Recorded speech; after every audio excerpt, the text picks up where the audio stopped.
लोगों की जो पीढ़ी है, सिंगल चाइल्ड वाली पीढ़ी पहुंच गई तुम्हारी। अब तुम्हारे में से जो 5-4 भाई बहन शायद ही कोई हो, और कोई है तो थोड़े बहुत कम पढ़े लिखे पेरेंट्स रह गए होंगे। अब यहां से आगे बिल्कुल न्यूक्लियर जो सिंगल चाइल्ड पॉलिसी का मामला चला, मैं जो कह रहा हूं समझ में आ रहा है? जब 5, 7, 10 भाई बहन होते थे ना, तो कोई बात ना, आप पढ़े जाते।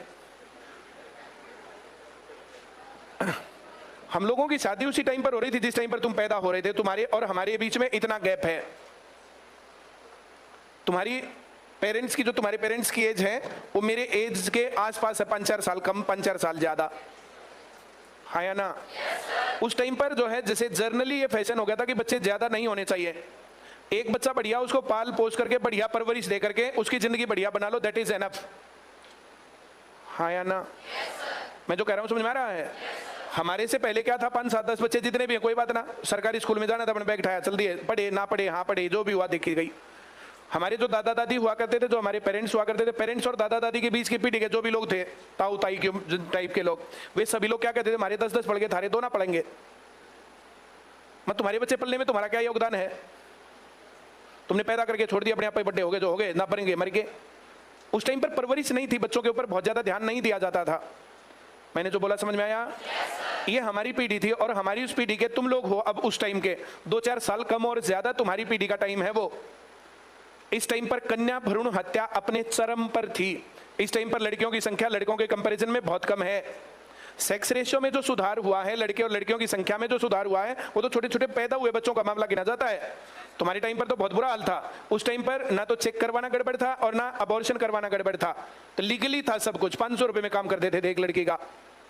तब ये गाने बने थे कि माँ तू मन मरवाओ ना, इस प्रकार के गाने और ये सब बातें, बेटी बचाओ बेटी पढ़ाओ। मैं जो बोल रहा हूँ समझ में आ रहा है? तो जो ये तुम्हारी पीढ़ी है, उस टाइम पर 1 बच्चा 2 बच्चा और सब अपने बच्चों की केयर करने वाले लोग, उस टाइम पर अच्छी पढ़ाई, अच्छी स्कूलिंग। अब घर से बैठ करके वैन में या बस में या जैसे भी जाना, या घर वाले छोड़ के आ रहे हैं और वापस फिर वैसे ही आना, तो तुम लोगों ने जीवन का जो संघर्ष है वो नहीं देख रखा। 12वीं क्लास पास होने के बाद जब एकदम से मार्केट में, समाज में, दुनिया में गए, तो कौन आदमी कैसा कैसा नहीं, घर वालों से बाहर पहला इंटरेक्शन होता है तुम लोगों का। टीचर्स तो कोई एक आधा टीचर खराब हो सकता है, वरना टीचर्स अपने बच्चों को बेटा बेटी मानते हैं, उनका ध्यान उतना ही रखते हैं। एक आधे टीचर को अगर हम छोड़ दें तो सारा मामला फिट है। फिर अब टीचर्स, अब क्लास के बच्चे 12वीं क्लास तक, और फिर पेरेंट्स, उन्हीं का संपर्क होता है बच्चों का। अब उस संपर्क से बाहर जैसे निकले, तो जैसे उस मूवी में दिखाया कि वे कॉलेज में पढ़ने गई, वहां पर किस प्रकार से लोगों ने उनको ट्रैप किया, इस प्रकार की ट्रैपिंग का सिस्टम। लास्ट वीक में मुझे कम से कम 10 मामले ऐसे पता चले इसी प्रकार के, कहीं पर लड़का पीड़ित है तो कहीं पर लड़की पीड़ित है। मैं जो कह रहा हूं समझ में आ रहा है? तो ये भोले भाले चेहरे दिखने वाले जो लोग हैं, ये सब उतने भोले नहीं होते हैं, और जो सामने अपने आप को प्रोजेक्ट करते हैं, अपने आप के सामने प्रेजेंट करते हैं, तो यहाँ मामला बहुत भयंकर और गड़बड़ का है। मैंने जो बोला समझ में आया? अपने घर वालों के साथ इतना डिस्कशन हर एक बच्चे का रहना चाहिए कि हम किसके साथ शादी करें, किसके साथ प्यार करें, किसके साथ टाइम बिताएं, हमारा सर्कल कौन है, किसके साथ हम क्या रह रहे हैं, और वो हमें क्या सिखा रहा है। अब तुम लोगों ने, मेरे ख्याल से कभी कोई साइकोलॉजिस्ट तुम्हारे पास आया नहीं होगा, व्हाट इज पीयर प्रेशर, इसके ऊपर कभी कोई जो लेक्चर हुआ नहीं होगा तुम्हारा। मैंने जो बोला समझ में आया? इस प्रकार की घटनाएं बहुत सारी होती रहती हैं। मैं ये बात जो डिस्कस कर रहा था, कल ही मेरा एक फ्रेंड था, उसके साथ में डिस्कस कर रहा था कि आप भी है कल हम इकट्ठे थे, तब ये बात डिस्कस हो रही थी।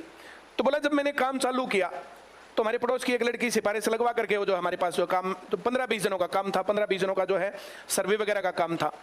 मैं जो कह रहा हूं समझ में आ रहा है? अब जो उनके पड़ोस की लड़की थी, उसका किसी लड़के के साथ सेटलमेंट हो गई, गड़बड़ मामला। उसको भी पता चला तो उस लड़की को बुला के समझाया, तू जो गड़बड़ में चल रही है थोड़ी सुधर जा। बोला भाई तू चिंता मत कर, मैं तेरी सेटिंग की ताकि गेल करवा दूंगी।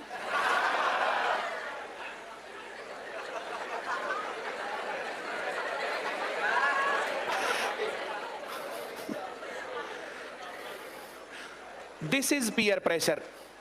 गीता को कोई इंटरेस्ट नहीं है, पर उसके कहने से कर लेगी। उसका भी कुछ मामला नहीं है, वो उसका मामला घराना बताओ तो इसलिए सेटिंग हो जाएगी। कल के जो हमारे डिस्कशन की सबसे गंदी लाइन ये थी, और इस प्रकार के डिस्कशन और ये बातचीत रहती है, सुना है मैंने,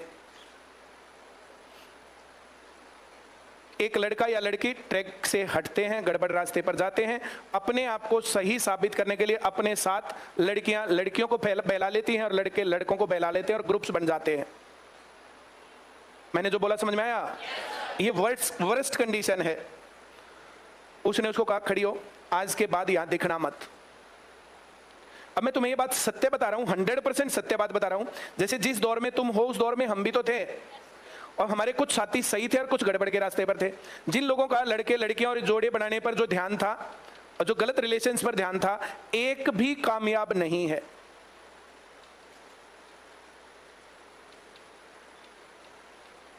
और जितने लोग उस रास्ते पर नहीं थे, जिनका ध्यान गलत कामों में नहीं था, वे सभी लोग कामयाब हैं। मैं जो कह रहा हूं समझ में आ रहा है? हाँ, कौन आदमी तुम्हें कैसा दिख रहा है, कौन आदमी तुम्हें कैसी बातें बहका रहा है, ऐसी बातों से हमेशा बच के रहना चाहिए, अपने आप को बचा के रखना चाहिए। मूवी जरूर घर वालों के साथ देखनी चाहिए। हो सकता है तुम पिछड़े हुए हो सकता है तुम्हारे घर वाले पिछड़े हुए हो, पर समाज कहां